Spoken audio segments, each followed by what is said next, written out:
সুপ্রভাত বন্ধুরা, কেমন আছো তোমরা সবাই?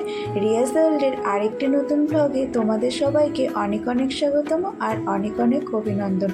আর আজ আমি চলে এসেছি আরেকটি নতুন বিষয় নিয়ে তোমাদের সাথে শেয়ার করব বলে। তো ভিডিওর টাইটেল আর থাম্বনেইল দেখে নিশ্চয়ই তোমরা সকলে বুঝতে পেরেছো যে আজকের বিষয়বস্তুটা কী হতে চলেছে। চলো তাহলে আসল উদ্দেশ্যে যাওয়া যাক। তো সবার আগে আমি একটা কথাই বলবো যে ওজন কমানোর জন্য কি কি জিনিস খাওয়া উচিত এবং কি কি জিনিস খাওয়া উচিত নয়। তো এগুলো বলার জন্য আমি কিন্তু কোনো স্পেশালিস্ট নই, কিন্তু আমি যেরকম যেরকম করে আমার ওয়েট লস করেছি, আমার ওজন কমিয়েছি লকডাউন পিরিয়ডে, কি কি খেয়েছি আর কি কি খাইনি, তো আমি যেভাবে করেছি আমি সেটাই তোমাদের সাথে আমি শেয়ার করতে চলেছি। হ্যাঁ, অবশ্যই এর জন্য আমি নিজে ইউটিউবের অনেক রকম ভিডিও ফলো করেছি, বিভিন্ন রকম কি বলবো ব্যায়ামের বই, বিভিন্ন ধরনের পত্রিকা, যেগুলো থেকে এসব সম্পর্কে জানা যায় সেগুলো আমি অবশ্যই ফলো করেছি এবং তারপরে কিন্তু আমি আমার জন্য এটা কাজে লাগিয়েছি। তো তোমরা যদি ওয়েট লস করতে চাও তাহলে কিন্তু অবশ্যই একজন স্পেশালিস্টের কাছে সবার আগে পরামর্শ নিও। শুধুমাত্র আমাকে ফলো করো না, ঠিক আছে? যেহেতু আমি কোনো স্পেশালিস্ট নই, তো সেহেতু আমি এই কথাটা বলছি। তো তোমরা আমার কনসেপ্টটাকে অবশ্যই নাও। তো এটাই আমার বলার কথা। তো চলো তাহলে আসল কন্টেন্টে যাওয়া যাক।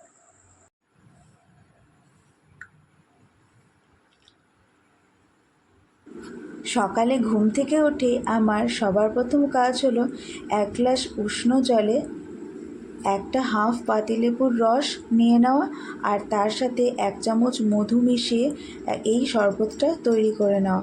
তো এটা কিন্তু আমি প্রত্যেক দিন সকালবেলায় খাই, আর এটা খেলে কিন্তু পেটের মেদ একদমই ঝরে যায়, ভীষণভাবে ঝরাতে সাহায্য করে।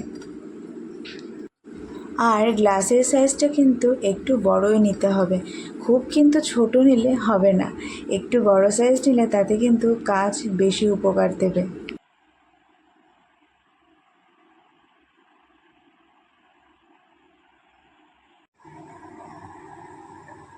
লেবু আর মধু মিশ্রিত এই উষ্ণ শরবতটা খাওয়ার পর কিন্তু আমি মর্নিং ওয়াক করতে যাই।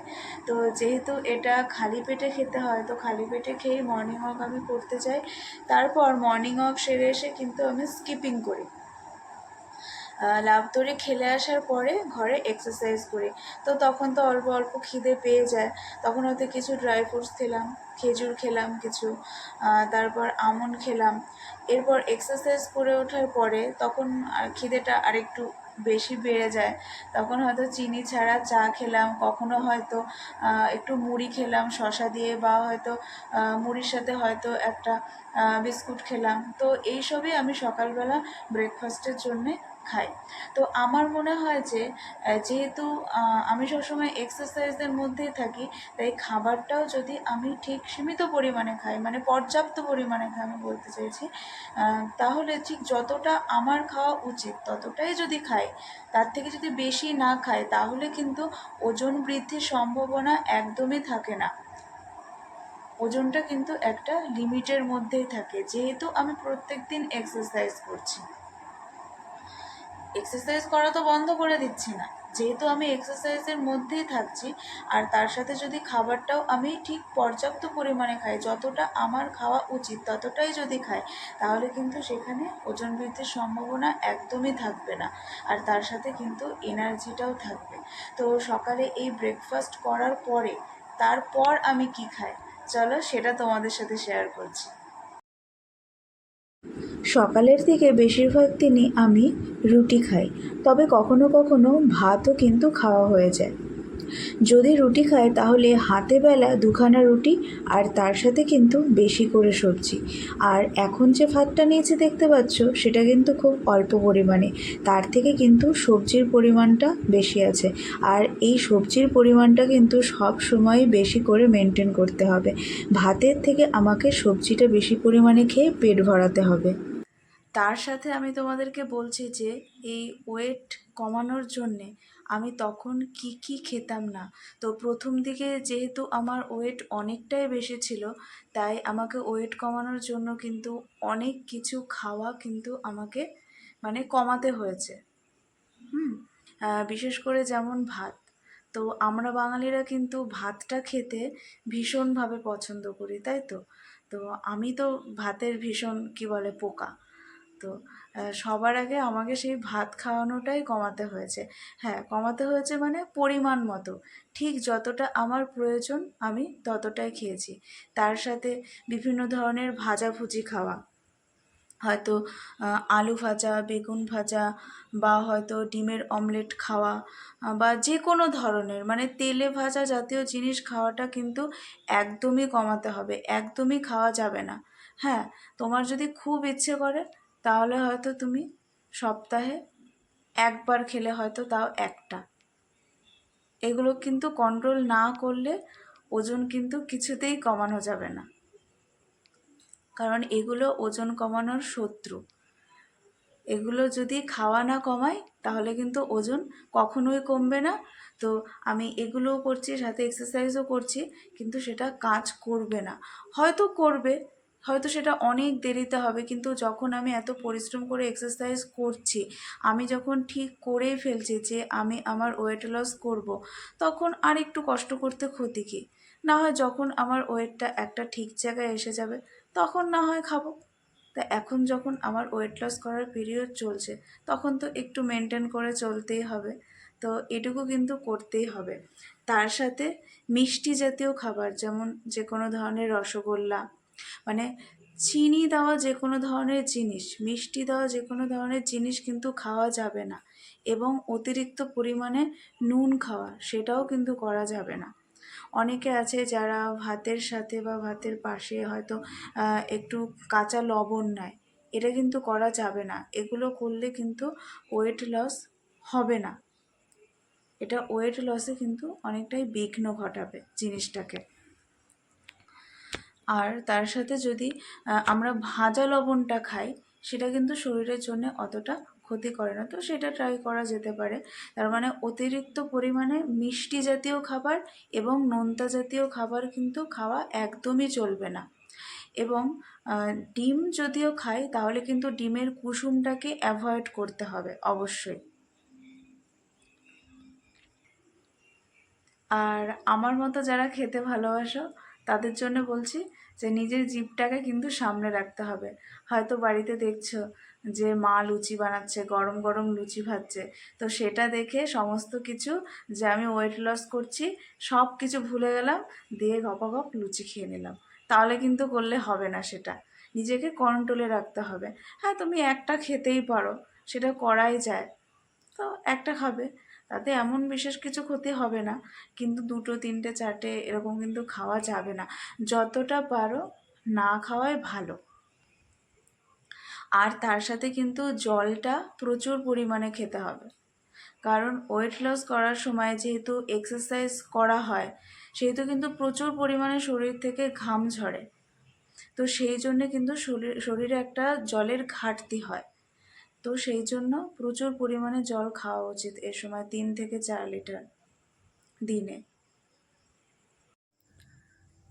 আর ওয়েট কমানোর ক্ষেত্রে কিন্তু ফল খাওয়াটা ভীষণ জরুরি, কারণ এই ফলটা কিন্তু আমাদের ওয়েট লস করতে খুবই সাহায্য করে। কারণ এই টাইমটায় আমরা যেহেতু খাবারটা অল্প পরিমাণে খাচ্ছি, তো সেই ঘাটতিটা পূরণ করার জন্যে ফলটা খাওয়া কিন্তু ভীষণ দরকার। এবার ফলটা তুমি কোন সময় খাবে সেটা তোমাকেই ঠিক করতে হবে, কারণ সবার কিন্তু সব সময় ফল খাওয়াটা শ্যুট করে না। অনেকে আছে যে সকালের খাবারটা খাওয়ার পরে ফলটা খেলো, আবার অনেকের হয়তো সেটা শ্যুট করলো না, মানে হজম হলো না। অনেকে দুপুরের খাবারটা খাওয়ার পরে খায়, অনেকে বিকেলে খায়। তো সেটা তোমার ওপর নির্ভর করে যে তুমি কীরকম কতটা হজম করতে পারছো বা তোমার শরীর কতটা নিতে পারছে। আমি যেমন দুপুরের খাওয়া দাওয়ার পরে ওই বিকেল টাইমটা কিন্তু ফল খেতাম।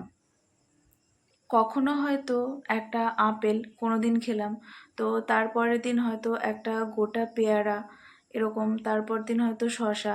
এইভাবে কিন্তু এক এক দিন এক একটা ফল ট্রাই করা যায়। আর আমটা কিন্তু খাওয়া অ্যাভয়েড করতে হবে, কারণ আমে যেহেতু প্রচুর সুগার থাকে, প্রচুর মিষ্টি, আমে প্রচুর পরিমাণে শর্করা থাকে, সেই কারণে কিন্তু এই আম খাওয়াটা অ্যাভয়েড করতে হবে। তুমি পেয়ারা খেতে পারো, আপেল খেতে পারো, এই জাতীয় নাশপাতি খেতে পারো, এই জাতীয় বিভিন্ন ধরনের ফল কিন্তু খাওয়া যায়। আর তার সাথে কিন্তু বারবার বলছি যে জলটা প্রচুর পরিমাণে খেতে হবে। এবার আমি তোমাদেরকে দেখাবো আমি দুপুরবেলা কি কি খাই। তো খাবারটা এখানে কিন্তু আমি পর্যাপ্ত পরিমাণে নিয়ে নিয়েছি। ভাতটা কিন্তু খুব কম নিইনি, আবার খুব কিন্তু বেশিও না। ঠিক যতটা আমার প্রয়োজন, ঠিক যতটা খেলে আমার পেট ভরে যাবে, ঠিক কিন্তু আমি ততটাই নিয়েছি। তার সাথে কিন্তু আছে বিভিন্ন রকমের সবজি, 3 রকমের সবজি আছে, আর আছে কি মাছের ঝোল, সেটাও কিন্তু সবজি দিয়েই করা। এটা হলো কুমড়ো শাক ডাঁটা পটল আলু দিয়ে একটা তরকারি। আর তার সাথে নিয়েছি, সকালবেলা তোমাদেরকে দেখেছিলাম যে এক রকমের ঘ্যাট খাচ্ছি, আলু দিয়ে কুমড়ো দিয়ে আর সাথে পুঁই ডাঁটা দিয়ে সেটা, আর তার সাথে মোচার ঘণ্ট, আর এটা হলো পোনা মাছের ঝোল। মাছটা কিন্তু আমি এখানে মাঝারি সাইজে নিয়েছি। আর যেদিনকে আমি হয়তো মাংস খেলাম সেদিনকে চিকেনটাই বেশি খাওয়া হয়, মাটনটা বেশি খাই না, কারণ মাটনে অনেক ফ্যাট থাকে। তো ফ্যাট জাতীয় জিনিসটা যতটা পারি আমি সেটা কিন্তু অ্যাভয়েড করে চলি। এবার আসি সন্ধেবেলার খাবারে। তো আমাদের সবারই মনে হয় যে সন্ধেবেলা কিছু খাই, কিছু খেতে ইচ্ছা করছে। তো সেই সময় বাজার থেকে কিন্তু ওই চপ, সিঙ্গারা, এগরোল, এই ধরনের ফাস্টফুড জাতীয় জিনিস কিন্তু একদমই খাওয়া যাবে না। এগুলোকে কিন্তু অ্যাভয়েড করতে হবে। আমরা কম বেশি কিন্তু অনেকেই খুব বিরিয়ানি খেতে ভালোবাসি, কিন্তু সেই জিনিসটা একদমই খাওয়া যাবে না। তো আমি এটাও বলবো না যে একদম খেও না, কারণ নিজের আত্মাকে কষ্ট দিয়ে কোনো কিছুই করা উচিত না। তো সেই কারণে যদি খুব খেতে ইচ্ছা করে, ঠিক আছে, মাসে একদিন খাওয়া যেতে পারে, তাও সেটা যেন খুব অল্প পরিমাণে থাকে। বেশি পরিমাণে খাওয়া কিন্তু যাবে না, তাহলে কিন্তু ওয়েট লস করা যাবে না। এই ওয়েট লস করার ক্ষেত্রে প্রধান শত্রু হলো আমাদের কিন্তু জিভ। এই জিভ যদি না সামলাতে পারি খাবারের থেকে, তাহলে কিন্তু ওয়েট লস করা কিছুতেই সম্ভব নয়। ময়দা জাতীয় জিনিস একদম খাওয়া যাবে না, যেমন চাউমিন, ম্যাগি, লুচি, এই ধরনের কিন্তু খাবার খাওয়া একদমই যাবে না। আমারও যখন সেই টাইমে সন্ধেবেলা ভীষণ খিদে পেত, তখন কিন্তু আমি কখনো কখনো গ্রিন টি, আবার কখনো কখনো ওটস, এগুলো কিন্তু বানিয়ে খেয়ে নিতাম।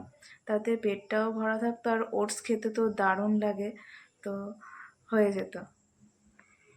এবার চলো আমি তোমাদেরকে দেখাবো যে রাতে কি কি খেতাম সেই সময়। এবার আমি তোমাদেরকে দেখাবো যে রাতে আমি সেই সময় কী কী খেতাম, এবং আমি কিন্তু এখনও কিন্তু এরকমই খাই। তো চলো তাহলে দেখাচ্ছি। দেখতেই পাচ্ছ এখানে হাতে বেলা দুখানা রুটি নিয়ে নিয়েছি, আর এটা মোচার ঘণ্ট, এটা সেই কুমড়ো শাক দিয়ে ডাঁটা দিয়ে সবজি, আর এটা পোনা মাছের ঝোল ডাঁটা দিয়ে আলু দিয়ে, অর্থাৎ সবজিটাই কিন্তু এখানে বেশি পরিমাণে আছে। আমাকে সবসময় খেয়াল রাখতে হবে, আমাকে সবজিটা বেশি করে খেতে হবে পেট ভরানোর জন্যে। তার থেকে কিন্তু আমি ভাতটাও কম পরিমাণে খাবো, এবং রুটি বলো সেটাও কিন্তু আমাকে পর্যাপ্ত পরিমাণে খেতে হবে, সবজিটা বেশি রাখতে হবে। তাহলে সারাদিন আমি কি কি খেতাম ওয়েট লস করার জন্যে, বা এখনও ওয়েটটাকে ধরে রাখার জন্যে কি কি খাই, সব কিছুই কিন্তু তোমাদের সাথে শেয়ার করলাম।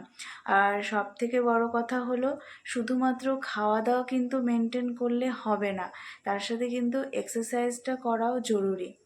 তো এক্সারসাইজ করার ভিডিও এর আগে আমি দিয়ে দিয়েছি, যারা যারা দেখোনি তারা কিন্তু অবশ্যই দেখে নিও। আশা করি দেখলে পরে তোমাদের অবশ্যই কিছু না কিছু উপকার হবে। তো এক্সারসাইজ করা থামিয়ে দিলে কিন্তু, আমি শুধু খাবার খাওয়া কমিয়ে দিলাম, এক্সারসাইজ করছি না, তাহলে কিন্তু শরীরটা দুর্বল হয়ে পড়বে, আলটিমেটলি কিন্তু কোনো লাভই হবে না। এক্সারসাইজ করলে যেমন ওজন কিন্তু আমাদের হ্রাস পায়, তার সাথে কিন্তু প্রচুর এনার্জিও আমরা পাই।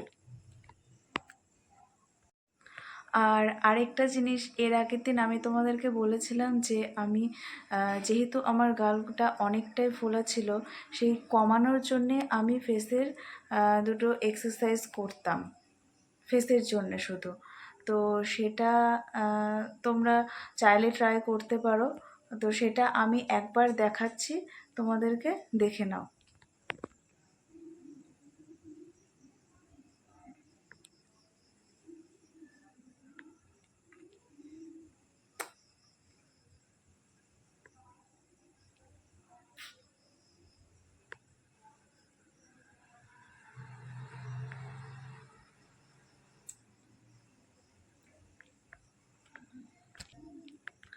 আর আরেকটা যেটা করতাম, যেহেতু এই পোর্শনটাও অনেকটা ভারী ছিল, তো এই পোর্শনটা কমানোর জন্য কিন্তু এই এক্সারসাইজটা করতাম, যেটা তোমাদেরকে এখন আমি দেখাতে চলেছি।